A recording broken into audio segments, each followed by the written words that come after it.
My name is Lieutenant Colonel Stefanie Shaver, and I am Chief of Flight Medicine at Columbus Air Force Base. I'm still active duty, but for the past 7 years, I have been also involved in the Air Force Wounded Warrior program. In early March, I was called that one of the family members, actually the wife of one of our Invictus athletes, took her own life.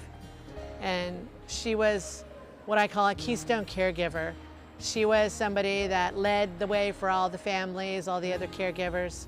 She was well known by all the services. She and I became close over the last 3 years as she was at the Invictus Games, Warrior Games. So it hit me pretty hard, and I felt like we needed to do something for the caregivers and the families. So this is what I did. What we do is we bring somebody in and we just gauge their stress level or their level of discomfort, and then we just try and bring in multiple modalities to stabilize the vagus nerve and bring in that parasympathetic drive.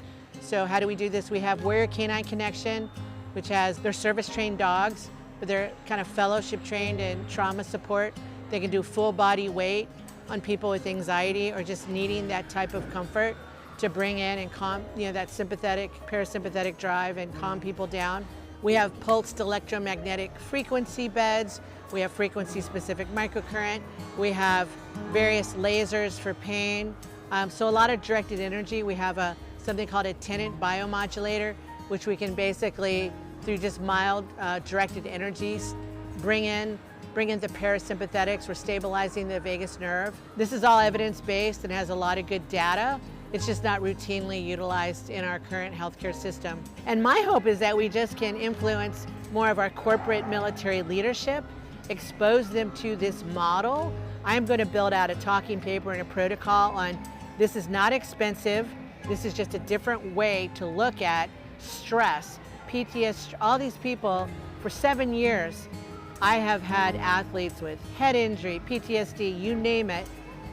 It's all the same problem. Let's get after stabilizing this nervous system, bringing them back into harmony, and then miracles happen. And we've had just amazing transformations already just from doing that.